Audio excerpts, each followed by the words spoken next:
എല്ലാവർക്കും നമസ്കാരം. ഇന്നലെ നമ്മുടെ കിച്ചുവിൻ്റെ ഒരു വീഡിയോ കണ്ടു. കിച്ചു ആരാന്നറിയാലോ അല്ലേ? കിച്ചു സുധി. കിച്ചുവിന് ഈ ബിഷപ്പ് അയച്ച വക്കീൽ നോട്ടീസ് വന്നിട്ടുണ്ട്, അത് പോയി മേടിക്കണം എന്നൊക്കെ പറഞ്ഞാണ് വീഡിയോ. അതിനകത്ത് ശരിക്കും കഴിഞ്ഞ പ്രാവശ്യം കിച്ചു ഇപ്പോൾ രണ്ടാമത്തെ വീഡിയോ ആണ് ഈ വീടുമായിട്ട് ബന്ധപ്പെട്ട് ചെയ്യുന്നത്. ആദ്യത്തെ വീഡിയോയ്ക്കകത്ത് കിച്ചു വന്ന് വളരെ മെച്ചുവേർഡായിട്ട് സംസാരിച്ചിട്ടുണ്ടായിരുന്നു. അതായത് എന്തിനാണ് ഈ വീടിന് കുറ്റം പറയുന്നതെന്ന് എനിക്കറിയത്തില്ല, കാരണം വീട് വെച്ച് കൊടുത്തത് അവർക്ക് സൗജന്യമായിട്ട് വെച്ച് കൊടുത്തു, അതിന് ഒരു കുറ്റവും പറയാനില്ല, എന്തെങ്കിലും തെറ്റുകുറ്റങ്ങളുണ്ടെങ്കിൽ തന്നെ ഞങ്ങളാണ് ക്ലിയർ ചെയ്യേണ്ടത് എന്നൊക്കെ പറഞ്ഞ് വളരെ മെച്ചുവേർഡായിട്ട് കിച്ചു സംസാരിച്ചു. അതേക്കുറിച്ച് നമ്മൾ വീഡിയോ വന്ന് സംസാരിച്ചിട്ടുണ്ടായിരുന്നു.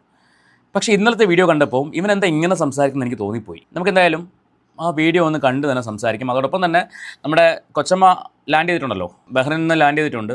അപ്പോൾ കൊച്ചമ്മയുടെ ഒന്ന് രണ്ട് ബൈറ്റുകളും കൂടി വെക്കാനുണ്ട് ഇതിനകത്ത്. ഇവരുടെ തന്നെ പഴയ ഒരു വീഡിയോ വെക്കാനുണ്ട്. ഈ പഴയ വീഡിയോ വെക്കുന്നുണ്ട് ആരും ഒന്നും വിചാരിക്കണ്ട.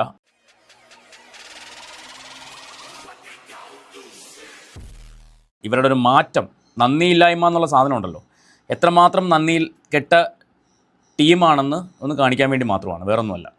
കാര്യം പലതും മറന്നുപോയ ആൾക്കാരുണ്ട്. ഇന്നും ഈ രേണു സുധിയെ സപ്പോർട്ട് ചെയ്യുന്ന കുറേ അന്തങ്ങളുണ്ട്, പലതും മറന്നു കളഞ്ഞിട്ട്, പഴയതൊക്കെ മറന്നു കളഞ്ഞിട്ട്. അവരെ ഓർമ്മിപ്പിക്കാൻ വേണ്ടി മാത്രം ആ ഒരു വീഡിയോ കൂടി ഞാൻ നിങ്ങൾക്ക് കാണിച്ചു തരാം. നമുക്ക് എന്തായാലും കിച്ചുവിൻ്റെ ആ ഒരു പ്രതികരണം, ആ ഒരു മറുപടി ഒന്ന് കേട്ട് നോക്കാം. സോ നമുക്ക് കിച്ചുവിൻ്റെ വീഡിയോയിലേക്ക് പോകാം. Hello guys, welcome back. അപ്പം നിങ്ങൾ തമ്മിൽ കണ്ടതുപോലെ കേസായി കലിപ്പായി. ഞാൻ എന്താ ഇപ്പൊ ചെയ്യ? നമ്മളിവിടെ കൊല്ലത്ത് നമ്മൾ വെറുതെ ഇരുന്ന് നമ്മുടെ പേരിൽ കേസായി. നമ്മളല്ല, എന്റെ പേരിൽ അമ്മയുടെ പേരിൽ എന്റെ പേരിലാണ് സംഭവം കേസായിട്ടിരിക്കുന്നത്. ബിഷപ്പ് എന്ന് പറഞ്ഞ ആ പുള്ളിയാ കൊണ്ട് കേസ് കൊടുത്ത ബിഷപ്പ് എന്ന് പറയുന്ന ആ പുള്ളിയാ കൊണ്ട് കേസ് കൊടുത്തത്. നല്ല പ്രയോഗം. ബിഷപ്പ്, ആ വാക്കിന് ഒരുപാട് അർത്ഥമുണ്ട്. ഒരു സഭയെ നയിക്കുന്ന ഒരാൾ, ഒരുപാട് ആളുകൾ ബഹുമാനിക്കുന്ന ഒരാൾ. ഫ്ലവേഴ്സ് ചാനലിലെ ആർ ശ്രീകണ്ഠൻ നായർ സാറ് അദ്ദേഹം ആവശ്യപ്പെട്ട പ്രകാരം അദ്ദേഹത്തിൻ്റെ കുടുംബ സ്വത്തിൽ നിന്ന് കുറച്ച് വസ്തു ഇവർക്ക് കൊടുത്തു എന്നൊരു തെറ്റ് മാത്രമാണ് ചെയ്തിട്ടുള്ളത്. ഇന്ന് ആരുടെയൊക്കെ വായിലിരിക്കുന്ന ആ മനുഷ്യൻ കേൾക്കണം. ഈ പുള്ളിക്കാരൻ എന്നൊക്കെ പറയുമ്പോൾ നമ്മൾ സാധാരണ അതേ ആ പുള്ളിക്കാരൻ എന്ന് നോർമലി സംസാരിക്കുന്ന രീതിയാണ്. ഇവിടെ ഒരു പയ്യൻ വന്നിട്ട് കിച്ചുവിൻ്റെ കൂട്ടുകാരനാണ്. എനിക്ക് മനസ്സിലാവാത്തൊരു കാര്യം, കിച്ചുവിന് ഒറ്റയ്ക്ക് സംസാരിക്കാൻ അറിയില്ലേ? എപ്പോഴും കൂടെ ടീമുകളുണ്ടെങ്കിൽ മാത്രമേ സംസാരിക്കാൻ അറിയുള്ളൂ. രേണുവിന് വേണ്ടി സംസാരിക്കുന്നത് രേണുവിൻ്റെ വാലാണ്. കിച്ചുവിനും അതുപോലെ വാലുകളുണ്ടെങ്കിൽ മാത്രമേ സംസാരിക്കാൻ പറ്റുള്ളൂ. ഞാൻ അന്ന് വിചാരിച്ചു, അന്ന് കഴിഞ്ഞ വീഡിയോ കണ്ടപ്പോൾ ഞാൻ വിചാരിച്ചു ഇവരൊക്കെ അത്യാവശ്യം മെച്യൂരിറ്റി ആയ പിള്ളേരാണെന്ന് വിചാരിച്ചു. പക്ഷേ തീരെ പോരാ. പോകെ അതൊക്കെ മാറി വരികയാണ്. കിച്ചു ശരിക്കും നന്നായിട്ട് അഭിനയിക്കുന്നുണ്ട് കേട്ടോ, അതില്ലെന്ന് പറയാൻ പറ്റില്ല. നന്നായിട്ട് അഭിനയിക്കുന്നുണ്ട്. ഒന്നും കിച്ചുവിന് അറിയില്ല. രേണു പറയുന്ന പോലെ എനിക്കൊന്നും അറിയില്ല. കിച്ചുവും പറയുന്നു എനിക്കൊന്നും അറിയില്ല, എന്തിനാണ് കേസ് വന്നതെന്നോ അല്ലെങ്കിൽ എന്തിനാണ് അവൻ നോട്ടീസ് വന്നതെന്നോ ഒന്നും കിച്ചുവിന് അറിയില്ല. ഇതൊക്കെ നമ്മൾ വിശ്വസിക്കണമല്ലേ? സോഷ്യൽ മീഡിയയിൽ കിച്ചു ഉണ്ടല്ലോ അല്ലേ? യൂട്യൂബിൽ വീഡിയോകളൊക്കെ ചെയ്യാറുണ്ടല്ലോ, ഇൻസ്റ്റാഗ്രാം പ്രൊഫൈലുണ്ട്, ഫേസ്ബുക്കിൽ അക്കൗണ്ടുണ്ട്, ഇതൊക്കെ ഉണ്ടല്ലോ അല്ലേ? അതോ ഇല്ലേ? ഓക്കെ. അപ്പോൾ ഇതൊക്കെ ഉള്ള ആൾ എന്താണ് ഇവിടെ നടക്കുന്നതെന്നൊന്നും കിച്ചുവിന് അറിയില്ല. നോട്ടീസ് എന്താണെന്ന് അറിയില്ല, എന്തിനാണ് നോട്ടീസ് വന്നതെന്നറിയില്ല, ഒന്നും കിച്ചുവിന് അറിയില്ല. ശരി, ബാക്കി എന്തിന്റെ നമ്മളെല്ലാരും സപ്പോർട്ട് ചെയ്തിട്ടാണ് കൂടുതലും കാര്യങ്ങൾ നമ്മൾ പറഞ്ഞേക്കുന്നത്. ഇപ്പം ലൈവിലാണെങ്കിലും ഇങ്ങനെ ഒരു ക്വസ്റ്റ്യൻ വന്നായിരുന്നു, അപ്പോഴും ഞാൻ ഇങ്ങനെ തന്നെയാണ് റിപ്ലൈ എടുത്തത്. വീടിന്റെ കാര്യം നമ്മൾ തന്നെയാണ് നോക്കേണ്ടത്. അവർക്ക് പിന്നെ തന്നവർക്ക് പിന്നെ ഉത്തരവാദിത്തം എന്നുള്ള കാര്യം പറഞ്ഞു. അതെ, അന്ന് നിങ്ങൾ വളരെ മാന്യമായിട്ട് സംസാരിച്ചു. അന്ന് നിങ്ങൾ വീട് തന്നവർക്ക് യാതൊരു റെസ്പോൺസിബിലിറ്റി ഇല്ല, നമ്മൾ തന്നെയാണ് ആ വീട് പണിയേണ്ടത് എന്നൊക്കെ നിങ്ങൾ സംസാരിച്ചു. അതൊക്കെ ഞങ്ങൾ ഒരുപാട് അപ്രീഷിയേറ്റ് ചെയ്ത കാര്യങ്ങളാണ്. കാരണം വളരെ മെച്ചുവേർഡായിട്ട് കിച്ചു വന്ന് സംസാരിച്ചിട്ടുണ്ടായിരുന്നു. പക്ഷേ ഇപ്പോൾ കിച്ചു വന്ന് സംസാരിക്കുന്നത് കേൾക്കുമ്പോൾ കിച്ചു ഒരു നിഷ്കളങ്കനാണ്.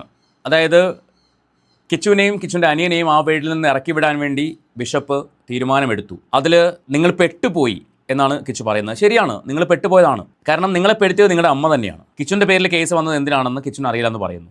അതിൻ്റെ ഒരു മറുപടിയാണ് ഞാൻ പറയുന്നത്. കിച്ചുവിൻ്റെ കാറ്, ഇപ്പോൾ കിച്ചു ഇരിക്കുന്ന ഈ കാറ്, ഇത് കിച്ചുവിൻ്റെ പേരിലാണല്ലോ അല്ലേ? ഈ കാറ് കിച്ചുവിൻ്റെ കൂട്ടുകാരൻ എടുത്തുകൊണ്ട് പോയെന്ന് വിചാരിക്കുക, ഒരു ആവശ്യത്തിന് വേണ്ടി. ഈ കൂട്ടുകാരൻ കൊണ്ടുപോയിട്ട് വണ്ടി ആക്സിഡൻ്റ് ആവുകയാണ് എന്ന് വിചാരിക്കുക. Just imagine. ഈ വണ്ടി ആക്സിഡൻ്റ് ആകുമ്പോൾ ആവുമല്ലോ. ആരുടെ പേരിലായിരിക്കും കേസ് വരുന്നത്? വണ്ടിയുടെ ഓണർഷിപ്പ് കിച്ചുവിൻ്റെ പേരിലാണെങ്കിൽ കിച്ചുവിൻ്റെ ആയിരിക്കും ആ പേപ്പർ വരുന്നത്. ഈ കേസിൻ്റെ പേപ്പറും കാര്യങ്ങളൊക്കെ കിച്ചുവിൻ്റെ പേരിലായിരിക്കും വരുന്നത്, ആണല്ലോ. അപ്പോൾ ഇവിടെ ഈ വസ്തു, ഈ വീട്, അത് കിച്ചുവിൻ്റെയും കിച്ചുവിൻ്റെ അനിയനായ ഋതപ്പൻ്റെയും പേരിലാണ് അല്ലേ? അപ്പോൾ കിച്ചു മേജറാണ്. 21 വയസ്സെന്തോ കിച്ചുവിനായെന്നാണ് കിച്ചുവിൻ്റെ അമ്മ പറയുന്നത്.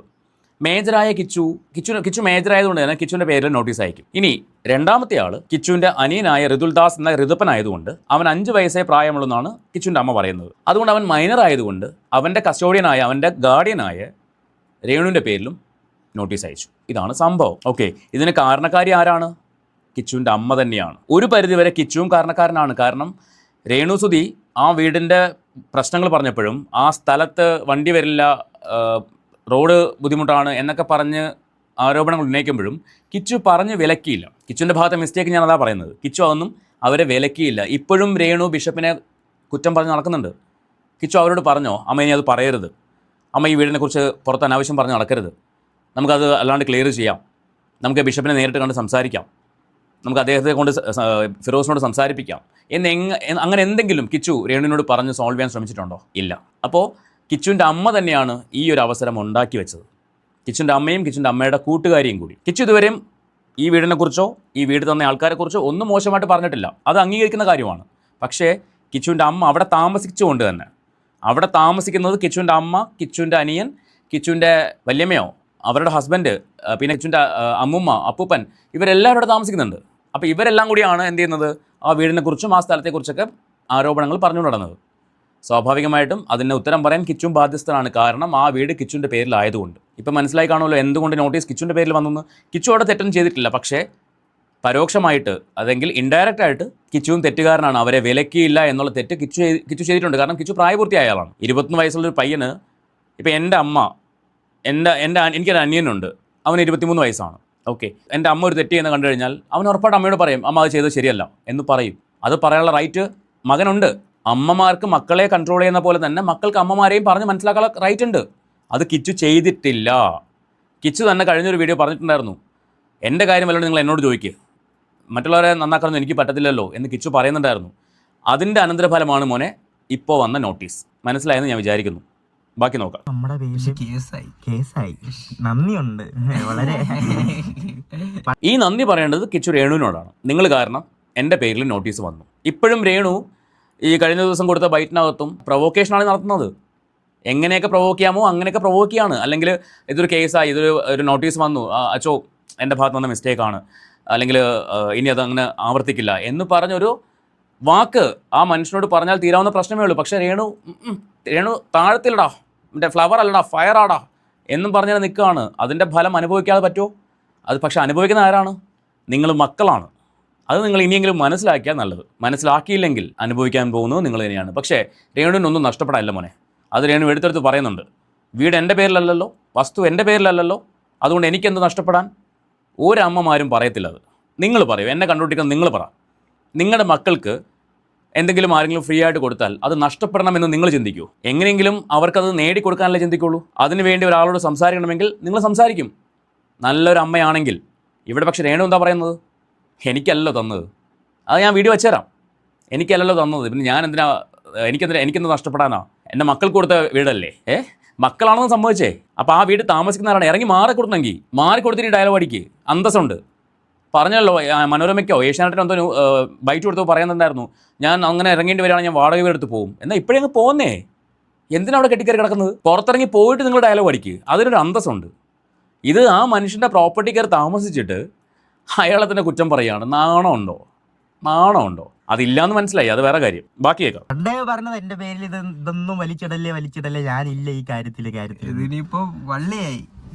നീ കൈപറ്റാൻ പോണം. മറ്റേ ഇങ്ങനെ വക്കീൽ നോട്ടീസ് വന്നിട്ടുണ്ടെന്നാണ് ഇപ്പൊ പറയുന്നത്. അത് നമ്മൾ കൈപ്പറ്റേണ്ടിയിരിക്കുന്നു.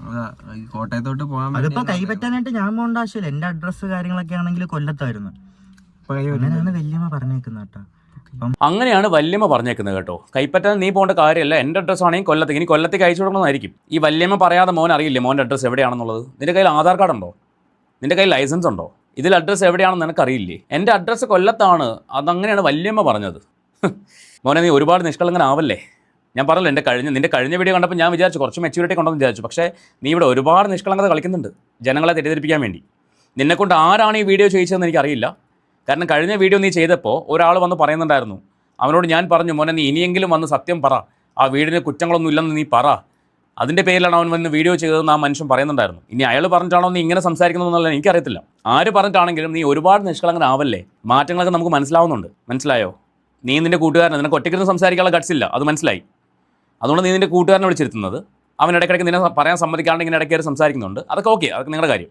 പക്ഷേ നീ ഒരുപാട് നിഷ്കളങ്കത കളിക്കരുത്. നിനക്കൊന്നും അറിയില്ല, നീ ഇള്ളാപ്പിള്ളയാണല്ലേ. 21 വയസ്സായില്ലേ, അത്യാവശ്യം മെച്യൂരിറ്റി ഇല്ലേ. അപ്പോൾ അത്രയും മെച്യൂരിറ്റി ഉള്ള നീ ഇവിടെ നിനക്ക് ഒന്നും അറിയില്ലെന്നും പറഞ്ഞ് നിഷ്കളങ്കനാവരുത്. പിന്നെ ഇവിടെ നിൻ്റെ പേരിൽ കേസല്ല, നിൻ്റെ പേരിൽ നോട്ടീസ് വന്നത് നിൻ്റെ പേരിൽ ആ വസ്തു ആയതുകൊണ്ടാണ്. ഋതപ്പൻ മൈനർ ആയതുകൊണ്ടാണ് നിൻ്റെ അമ്മയുടെ പേരിൽ നോട്ടീസ് പോയത്. മനസ്സിലായല്ലോ? ഇതിനെല്ലാം കാരണക്കാരി എന്ന് പറയുന്നത് നിൻ്റെ അമ്മയും നിൻ്റെ അമ്മയുടെ കൂട്ടുകാരി സജീന, ഈ 2 പേരാണ് കാരണക്കാരി. ഇവരെ പറഞ്ഞ് വിലക്കാത്തതാണ് നീ ചെയ്ത തെറ്റ്. നിങ്ങളങ്ങനെ പറയരുത്, ആ ചെയ്യുന്നത് ശരിയല്ല എന്ന് പറഞ്ഞ് വിലക്കാത്തതാണ് നീ ചെയ്ത തെറ്റ്. ഓക്കെ, അറ്റ്ലീസ്റ്റ് നിനക്ക് ഒരു പ്രാവശ്യമെങ്കിലും അവരോട് പറയാമായിരുന്നു അത് ചെയ്യരുത്, ചെയ്യുന്നത് ശരിയല്ല എന്ന് നിനക്ക് പറയാമായിരുന്നു.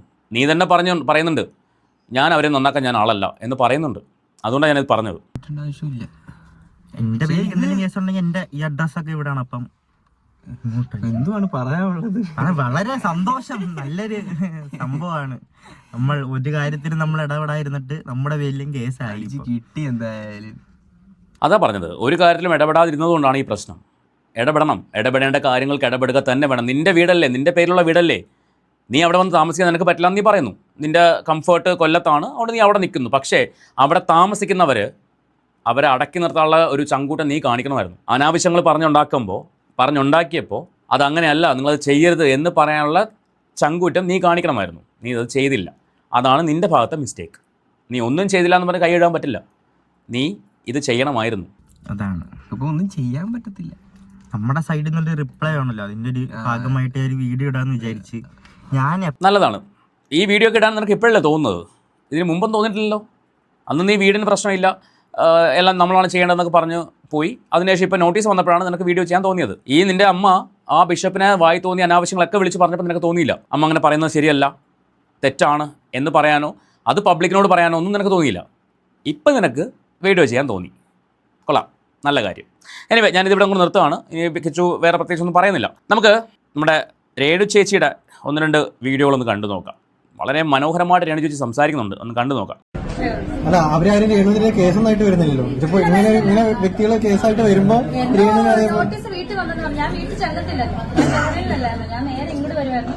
എനിക്ക് നേരെ നാളെ വെളുപ്പിനെയാണ് ഞാൻ വീട്ടിലെത്തത്തുള്ളൂ, ചങ്ങനാശ്ശേരിയിലെത്തത്തുള്ളൂ. ചെന്നിട്ട് നോക്കണം എന്താ വന്നെന്നും എന്താ സംഭവം നോക്കണം. പിന്നെ എനിക്കെതിരെ തരാൻ എനിക്ക് ആരും ഒന്നും തന്നിട്ടില്ല, ഒരു അവകാശത്തിലും എഴുതി തന്നിട്ടില്ല. വീടാണേലും സ്ഥലമാണേലും എന്റെ പേരിലുമില്ല. അതിന്റെ സൈഡിലൊരു സാക്ഷി പോലും ഞാൻ ഒപ്പിട്ടിട്ടില്ല. പിന്നെ എന്തുകൊണ്ടാണ് എന്നോട് പറയുന്നത് രേണു പെട്ടു? രേണു ഉറപ്പിക്കാവോ രേണുവിൻ്റെ പേരിലല്ല വീട്, രേണു സാക്ഷി പോലും ഒപ്പിട്ടിട്ടില്ല, ഒക്കെ ഞാൻ സമ്മതിക്കുന്നു, ഒക്കെ ശരിയാ.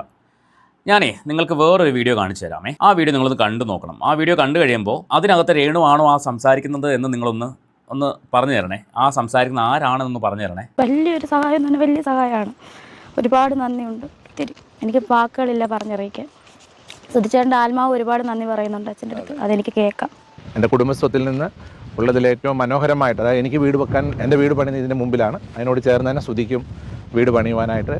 അങ്ങനെ എപ്പോഴും ഉറക്കത്തിലും ഊണിലും എല്ലാം ഒരു സ്വപ്നമായിരുന്നു ഏട്ടൻ്റെ. അതിപ്പം മുകളിൽ എന്നെ സുധിച്ചേട്ടൻ കാണുന്നുണ്ടായിരിക്കും അല്ലേ തിരുമേനി? അതെ രേണു, എല്ലാം സുധിച്ചേട്ടൻ കാണുന്നുണ്ട്, എല്ലാം കാണുന്നുണ്ട്. നിങ്ങൾ അന്ന് പറഞ്ഞതും ഇന്ന് നിങ്ങൾ പറയുന്നതും ഒക്കെ സുധിച്ചേട്ടൻ കാണുന്നുണ്ട്. ഈ അല്പൻ ഐശ്വര്യം കിട്ടുമ്പോഴേ അർദ്ധരാത്രി കൊടപിടിക്കുമെന്നൊരു പഴമൊഴിയുണ്ട്. അത് നമ്മളിങ്ങനെ ലൈവായിട്ട് കണ്ടുകൊണ്ടിരിക്കുകയാണ് ഇപ്പോൾ. രേണുസുതി രക്ഷപ്പെടുന്നതിനോ അല്ലെങ്കിൽ രേണുസുതി സെലിബ്രിറ്റി ആവുന്നതിനോ അല്ലെങ്കിൽ സോ കോൾഡ് സെലിബ്രിറ്റി ആവുന്നതിനോ ഒന്നും നമുക്കൊന്നും യാതൊരു വിരോധവുമില്ല. പക്ഷേ സഹായിച്ച മനുഷ്യരെ അധിക്ഷേപിക്കുകയും ആക്ഷേപിക്കുകയും അതും ഒരു ഉന്നത സ്ഥാനം അലങ്കരിക്കുന്ന ഒരു വ്യക്തിയെ വായി തോന്നിയ തോന്നിവാസങ്ങളൊക്കെ വിളിച്ചു പറയുകയും ചെയ്യുമ്പോൾ രേണു ആലോചിക്കണം, ഇതെല്ലാം കണ്ടുകൊണ്ട് നിങ്ങളുടെ സുധിച്ചേട്ടൻ മേളിലുണ്ടെന്ന്. മനസ്സിലായോ? നാഴികയ്ക്ക് 100 വട്ടം സുധിച്ചേട്ടൻ എന്ന് ഓരോന്ന് വിളിച്ച് പറയുമ്പോൾ ആലോചിക്കണം, നിങ്ങൾ ചെയ്ത് കൂട്ടുന്നതിനൊക്കെ അനുഭവിക്കാൻ പോകുന്നത് ആ കുഞ്ഞുങ്ങളായിരിക്കുമെന്ന്. നിങ്ങൾക്ക് അതുകൊണ്ട് പ്രശ്നം ഉണ്ടാവില്ല. നിങ്ങൾ ഇപ്പോഴും പറയുന്നുണ്ട് എനിക്ക് തന്നിട്ടില്ലല്ലോ, പിന്നെ ഞാൻ എന്തിനാണ് പേടിക്കുന്നത് എന്ന് പറയുന്നുണ്ടല്ലോ. വേറെ ഒന്നും ഞാൻ പറയുന്നില്ല. ഞാൻ ഇവിടെ വന്നപ്പോൾ ഈ ഫോട്ടോ സുധിച്ചേട്ടനോടെ ഉണ്ട്. സുധിച്ചേട്ടൻ അവിടെയല്ല, ഇവിടെ തന്നെ ഉണ്ട്. അവിടുന്ന് ഞങ്ങളുടെ കൂട്ടത്തിൽ വന്നിട്ടുണ്ട്. ഇവിടെ ചേട്ടനാണ് ഇവിടെ നിൽക്കുന്നതെന്ന് എനിക്കറിയാം, ചേട്ടൻ ഇവിടെ ഉണ്ട്. ഓക്കെ, അപ്പോൾ ഇതാണ് രേണുവിൻ്റെ പഴയ ഒരു വീഡിയോ. ഇത് രേണുവിനാണല്ലോ അല്ലേ, വേറെ ആരും അല്ലല്ലോ, രേണു സുധി തന്നെ അല്ലേ. ഞാനൊന്ന് കാണിച്ചു എന്നേ ഉള്ളൂ. കാരണം പല ആൾക്കാരും രേണുവിനെ ഇപ്പോഴും മറ്റേ അമ്മാനമാടുന്നുണ്ടല്ലോ, അവരൊക്കെ വേണ്ടി കാണിച്ചതാണ്. പഴയ രേണു പറഞ്ഞത് ഇങ്ങനെയായിരുന്നു. പുതിയ രേണു ഇപ്പോൾ പറയുന്നത് എനിക്കൊന്നും തന്നിട്ടില്ലല്ലോ. ഈ പേപ്പർ കയ്യിരിക്കുന്നത് രേണുവിൻ്റെ കയ്യിലാണേ, ഈ വസ്തുവിൻ്റെ പേപ്പറൊക്കെ കയ്യിരിക്കുന്നത് രേണുവിൻ്റെ കയ്യിലാണ്. ഇനിയും നേരം വെളുക്കാത്തവരോട് എനിക്ക് പ്രത്യേകിച്ചൊന്നും പറയാനില്ല. ബാക്കി അടുത്തൊരു വീഡിയോ കാണാം. പെട്ടെന്ന് നിമിഷം ബ്ലോക്ക് ചെയ്യുക. നിങ്ങൾ ഇപ്പൊ പറഞ്ഞ ഈ വലിയൊരു വിവാദം നടക്കുന്ന അദ്ദേഹത്തെ പറ്റിയാണ് ഞാൻ പറയുന്നത്. എനിക്ക് മെസ്സേജ് അയക്കാറുണ്ടായിരുന്നു, ഞാനും മെസ്സേജ് അയക്കാറുണ്ടായിരുന്നു വാട്സാപ്പിൽ. എന്തൊക്കെ കോളുകളും ചാറ്റുകളൊക്കെ കയ്യിലുണ്ട് എന്നൊക്കെ പറഞ്ഞായിരുന്നല്ലോ. ചാറ്റുകളും കോളുകളും ഒന്നും കയ്യില്ല, ഒരു റെക്കോർഡ് കോൾ എന്റെ കയ്യിലുണ്ട്, അതെന്റെ കയ്യിൽ ഇപ്പോഴും ഉണ്ട്. എന്റെ ഫോണിലുണ്ട്. അതായത് എനിക്ക് ഒരു പ്രശ്നമില്ല കുഞ്ഞുങ്ങൾക്ക് വീട് തന്നതിന്, എനിക്ക് രേണുവിനോട് ഒരു പ്രശ്നമില്ല, രേണുവായിട്ട് ഒരു പ്രശ്നമില്ല. പിന്നെ എന്താണ് ഇപ്പൊ പെട്ടെന്ന് കുട്ടി വിളിച്ചത് വിവാദം എനിക്കറിയില്ല. ഞാൻ എന്നോടല്ല സംസാരിച്ചത്, എന്റെ ഫോണില് എന്റെ ചേച്ചിയോടാണ് സംസാരിച്ചത്. അത് കുറെ മുന്നേ അദ്ദേഹത്തിന്റെ ഫോണല്ല ഈ കഴിഞ്ഞ ദിവസം. ഞാൻ ബഹറിന് പോകുന്നത് 2-3 ദിവസത്തിന് മുന്നെയാണ് സംസാരിച്ചത്. കാരണം അദ്ദേഹത്തിന്റെ ഫോണിലല്ല ഞങ്ങൾ വിളിച്ചത്, അദ്ദേഹത്തിന് ഒരു അസിസ്റ്റന്റ് ഉണ്ടായിരുന്നു, ആളുടെ ഫോണിലാണ് ഞങ്ങൾ വിളിച്ചത്. എന്തുകൊണ്ടാണ് രേണുവിന് അദ്ദേഹത്തിന്റെ ഫോണിൽ വിളിക്കാൻ പറ്റാത്തത്? അദ്ദേഹം നിങ്ങളുടെ നമ്പർ ബ്ലോക്ക് ചെയ്ത് വെച്ചുകൊണ്ടാണ് അല്ലേ? എന്തുകൊണ്ട് ബ്ലോക്ക് ചെയ്തു? നിങ്ങൾ അദ്ദേഹത്തെക്കുറിച്ച് അനാവശ്യങ്ങൾ, ഞാൻ ആ വാക്കുകളൊന്നും ഇവിടെ പറയാൻ ഉദ്ദേശിക്കുന്നില്ല, നിങ്ങൾ അദ്ദേഹത്തെക്കുറിച്ച് വളരെ മോശമായിട്ട് പല പ്രാവശ്യവും പല വീഡിയോകളിൽ സംസാരിച്ചതിൻ്റെ പേരിലാണ് അദ്ദേഹം നിങ്ങളെ ബ്ലോക്ക് ചെയ്ത് വെച്ചത്, ശരിയല്ലേ? അപ്പോൾ നിങ്ങൾ അദ്ദേഹത്തിൻ്റെ സ്റ്റാഫിൻ്റെ ഫോണിലേക്ക് വിളിച്ചിട്ട് നിങ്ങളുടെ ചേച്ചി സംസാരിച്ചു, ആ കോൾ മുഴുവൻ റെക്കോർഡ് ചെയ്തു. അദ്ദേഹം ഒരു വൈദികനാണ്, നിങ്ങൾ അവിടെ നിന്ന് ഇറങ്ങിപ്പോകണമെന്നോ താമസം മാറണമെന്നൊന്നും അദ്ദേഹത്തിന് ആഗ്രഹമില്ല. പക്ഷേ അദ്ദേഹത്തിന് ഒറ്റ ഡിമാൻഡേ ഉള്ളൂ, അദ്ദേഹത്തെക്കുറിച്ച് നിങ്ങൾ അനാവശ്യങ്ങൾ പറയുന്നത് നിർത്തണം, അത് ചെയ്തിട്ടുള്ള ചാനലുകളെല്ലാം അത് ഡിലീറ്റ് ചെയ്യണം. ഇത് മാത്രമേ അദ്ദേഹത്തിന് ആവശ്യമുള്ളൂ. നിങ്ങളവിടെ നിന്ന് ഇറക്കിവിടണം. അങ്ങനെ ഇറക്കിവിടാനാണെങ്കിൽ അദ്ദേഹം വീട് കൊടുത്ത 8 കുടുംബങ്ങൾ അവിടെ താമസമുണ്ട്. ആ നാട്ടിൽ 8 കുടുംബങ്ങൾക്ക് അദ്ദേഹം വീട് കൊടുത്തിട്ടുണ്ട്. അവരെല്ലാം ഇറക്കിവിടണ്ടേ? അവരാരും പ്രശ്നക്കാരല്ലല്ലോ, അവരാരും ഇത്തരം പ്രശ്നങ്ങളായിട്ട് വന്നിട്ടില്ലല്ലോ. നിങ്ങൾക്ക് മാത്രം എന്തായിരുന്നു പ്രശ്നം? അവിടെ വണ്ടി വരില്ല, ഓണം കയറാൻ മൂലയാണ്, വണ്ടി കയറാത്ത സ്ഥലമാണ്, രാവിലെ വൈകിട്ട് ഓരോ ബസ്സുകൾ മാത്രമേ ഉള്ളൂ. എന്തൊക്കെയായിരുന്നു നിങ്ങൾ പറഞ്ഞുകൊണ്ടിരുന്നത്? അപ്പോൾ അതുകൊണ്ട് അദ്ദേഹം നിങ്ങളെ നമ്പർ ബ്ലോക്ക് ചെയ്ത് വെച്ചു. അപ്പോൾ നിങ്ങൾ അദ്ദേഹത്തിൻ്റെ സ്റ്റാഫിൻ്റെ നമ്പർ വിളിച്ചിട്ട് കോൾ റെക്കോർഡ് ചെയ്ത് എടുത്ത് പുറത്തിട്. അദ്ദേഹം എന്തെങ്കിലും അനാവശ്യം പറഞ്ഞിട്ടുണ്ടെങ്കിൽ നിങ്ങളെടുത്ത് പുറത്തിട്ട്. അദ്ദേഹം പറഞ്ഞെന്താണ്, നിങ്ങളുടെ ചേച്ചിയോ നിങ്ങളുടെ അനിയത്തിയോ ആരും നിങ്ങളുടെ അമ്മൂമ്മയോ അപ്പൂപ്പനോ ഒക്കെ താമസിക്കുന്നതിന് അദ്ദേഹത്തിന് പ്രശ്നമില്ല എന്നാണ് പറഞ്ഞത്. അത് അദ്ദേഹം ഇപ്പോഴും പറയുന്നുണ്ട്, അവിടെ ആരും താമസിക്കുന്നതിന് കുഴപ്പമില്ല. പക്ഷേ അദ്ദേഹത്തെക്കുറിച്ച് നിങ്ങൾ പറയുന്ന അനാവശ്യങ്ങൾ നിർത്തണമെന്നേ പറഞ്ഞുള്ളൂ. ഇപ്പോഴും നിങ്ങൾ അദ്ദേഹത്തെ കുറ്റപ്പെടുത്തിക്കൊണ്ടിരിക്കുകയല്ലേ അല്ലേ? ഈ മീഡിയ ചോദിക്കുമ്പോൾ നിങ്ങൾക്ക് പറയാം ഞാനതൊക്കെ സംസാരിച്ച് സോൾവ് ചെയ്തോളാം എന്ന് പറഞ്ഞ് ഒഴിഞ്ഞു മാറാമല്ലോ. പക്ഷെ നിങ്ങൾ അതല്ല ചെയ്യുന്നത്. നിങ്ങൾ ഇപ്പോഴും ആ മനുഷ്യനെ അധിക്ഷേപിച്ചുകൊണ്ടിരിക്കുകയാണ്. അതിനുള്ള ഫലം രേണു അനുഭവിച്ചേ പറ്റൂ. രേണുസുതി ഇതാണ്. കാരണം സഹായിക്കുന്നവരെ ഒക്കെ തള്ളിപ്പറഞ്ഞ ചരിത്രമേ രേണുസുതിക്കുള്ളൂ. നിങ്ങൾ വാടക വീട്ടിൽ പോകുന്ന കഥ പറയുന്നുണ്ടായിരുന്നു. അങ്ങനെ ഇറങ്ങേണ്ടി വന്നാൽ ഞാൻ വാടകയ്ക്ക് പോകും, അതിനുള്ള ആസ്തി ഇപ്പോൾ രേണുസുതിക്കുണ്ട്. എന്നാ രേണുസുതിക്ക് ആസ്തി ഉണ്ടായത്? സുധിയുടെ പേര് പറഞ്ഞിട്ട് ഈ നാട്ടിലുള്ള അല്ലെങ്കിൽ പുറം നാട്ടിലുള്ള മലയാളികളായിട്ടുള്ള ആൾക്കാർ നിങ്ങളെ സഹായിച്ചതിന് ശേഷം, ലക്ഷ്മി നക്ഷത്ര എന്ന് പറയുന്ന ആങ്കർ നിങ്ങളുടെ വിവരങ്ങൾ പുറത്തേക്ക് വിട്ടതിന് ശേഷം നിങ്ങൾക്ക് ആസ്തി ഉണ്ടായിട്ടുണ്ട്. അതിന് മുൻപ് രേണുസുതി എന്തായിരുന്നു? അങ്ങനെ ആസ്തി ഉണ്ടായിട്ടും ഇന്നും ഒരു സാധു മനുഷ്യൻ നിങ്ങൾ കൊടുക്കാനുണ്ട് വാടക പൈസ 13,000 രൂപ ഇല്ലേ? കൊടുക്കാനില്ലേ? അപ്പോൾ മാറാൻ പോകുന്ന വീട്ടിലെ വാടകയെങ്കിലും മര്യാദയ്ക്ക് കൊടുക്കണേ. ഒരു സാധു മനുഷ്യൻ നിങ്ങളുടെ വീട്ടിൻ്റെ മുന്നിൽ 3 പ്രാവശ്യം വന്ന് കെഞ്ചുന്ന പോലെ സംസാരിച്ചിട്ടുണ്ടെന്ന് പറയുന്നു. നിങ്ങൾ അദ്ദേഹത്തെ ആട്ടി ഇറക്കിയിട്ടുണ്ട്. സുധിച്ചേട്ടൻ്റെ കല്ലറയിൽ പോയി ചോദിക്കാൻ പറഞ്ഞിട്ടുണ്ട്. അപ്പോൾ സഹായിച്ചവരോട് എല്ലാം നന്ദികേട് കാണിച്ച രേണുസുതി ഇനിയും അത് തുടർന്നുകൊണ്ടേയിരിക്കും. അതിനൊരു സംശയം വേണ്ട. ഞാൻ പറഞ്ഞല്ലോ, രേണുവിനോട് ഞങ്ങൾക്ക് ആർക്കും തന്നെ യാതൊരു വ്യക്തി വൈരാഗ്യമില്ല. പക്ഷേ രേണുവിൻ്റെ നാവിൽ നിന്ന് വരുന്ന വാക്കുകൾ, ഒരു വീഡിയോ കൂടിയുണ്ട്, ഞാൻ കാണിക്കാൻ വിട്ടുപോയി, അതുകൊണ്ട് കാണാം. എയർപോർട്ട് വരെ പോയി ജസ്റ്റ് കാണുന്നുണ്ട്. എയർപോർട്ടിൽ നിന്ന് കാണാൻ പറയും അമ്മമാരോടൊക്കെ. എന്നെ ഈ പറയുന്നവർക്ക് ജസ്റ്റ് ഇവിടെ നേരെ വണ്ടി പിടിച്ച് നെടുമ്പാശ്ശേരി എയർപോർട്ടിൽ നിന്ന് കാണാൻ പറയും. അന്ന് തന്നെ കുറ്റം പറയാൻ പറയും. എയർപോർട്ട് പോലും കാണാത്തവരാണ്. ഫ്ലൈറ്റ് മുകളിൽ കൂടെ പോയപ്പോ പക്ഷിയാണെന്ന്. ഇതാ ഞാൻ പറഞ്ഞത്, ഈ അല്പന ഐശ്വര്യം കിട്ടുമ്പോൾ അർദ്ധരാത്രി കൊടപിടിക്ക് പോകുന്നത്. കാരണം രേണുസുതിയാണിത് പറയുന്നത്. എയർപോർട്ട് കണ്ടവർ മാത്രം എന്നെ വിമർശിച്ചാൽ മതി. രേണുസുതി എന്ന എയർപോർട്ട് കണ്ടു തുടങ്ങിയത് 2025 അല്ലേ? ബിഗ് ബോസിൽ നിന്ന് ഇറങ്ങിയതിന് ശേഷം എയർപോർട്ട് കണ്ടത് ദുബായിക്ക് പോകാൻ വേണ്ടി ആണല്ലോ. അപ്പോഴാണല്ലോ എയർപോർട്ട് കണ്ടത്. സമ്മതിക്കണം കേട്ടോ. നിങ്ങളുടെ ഇതുപോലെ ഒരു സൗഭാഗ്യം ആർക്കും കൊടുക്കരുത്, ഇതുപോലത്തെ ക്യാരക്ടർ ആർക്കും കൊടുക്കരുത്. എൻ്റെ പൊന്നോ, ലോകത്ത് എവിടെയും കണ്ടില്ല ഇതുപോലത്തെ ക്യാരക്ടറുള്ള സ്ത്രീയെ. ക്യാരക്ടർ ഉണ്ടെന്ന് പറയാൻ പറ്റില്ല, ക്യാരക്ടർലെസ് ആയിട്ടുള്ള സ്ത്രീയെ. കാരണം ഞാൻ തൊട്ട് മുന്നേ കാണിച്ച വീഡിയോ നിങ്ങൾ കണ്ടല്ലോ, എത്ര സാധുവായിട്ട് നിന്നിട്ട് ആ പ്രോപ്പർട്ടി മേടിക്കാൻ എത്രമാത്രം നന്ദി പറഞ്ഞ് വാങ്ങിച്ചൊരു സ്ത്രീയാണ്. അവരിപ്പോൾ കാലങ്ങൾ മനുഷ്യനെ മാറ്റുമായിരിക്കും, പക്ഷേ ഇമാതിരി മാറ്റം ചിന്തിക്കാൻ പോലും പറ്റില്ല ആർക്കും. ഇല്ലായ്മകളിൽ നിന്നും ഉയർന്നു വന്ന ഒരുപാട് ആൾക്കാരുണ്ട്. പക്ഷേ അഹങ്കാരം നമ്മളെ അടിമുടി തകർക്കും, അത് ഒരു സംശയം വേണ്ട. ഇപ്പം നിങ്ങളെ പൊക്കിക്കൊണ്ട് നടക്കുന്ന എല്ലാവരും നിങ്ങളെ താഴെടുന്നൊരു ദിവസം വരും. ഞാൻ എപ്പോഴും പറയാറുണ്ട്, കർമ്മ ഈസ് എ ബൂമറാങ്. നിങ്ങൾ ചെയ്യുന്നതിൻ്റെ ഫലം നിങ്ങൾ അനുഭവിക്കാതെ മുന്നോട്ട് പോകാൻ പറ്റില്ല.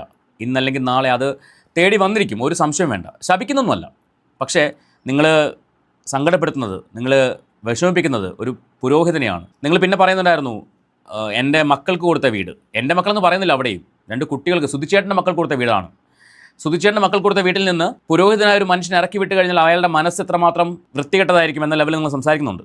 ആ പുരോഹിതനെ നിങ്ങൾക്ക് ചീത്ത പറയാം, അപ്പോൾ ആ മനുഷ്യൻ പുരോഹിതനല്ല അല്ലേ? ഓക്കെ, വേറൊന്നും പറയാനില്ല. അപ്പോൾ രേണുസുതിക്ക് നല്ലത് മാത്രം വരട്ടെ. നമുക്ക് മറ്റൊരു വീഡിയോ ആയിട്ട് വീണ്ടും കാണാം.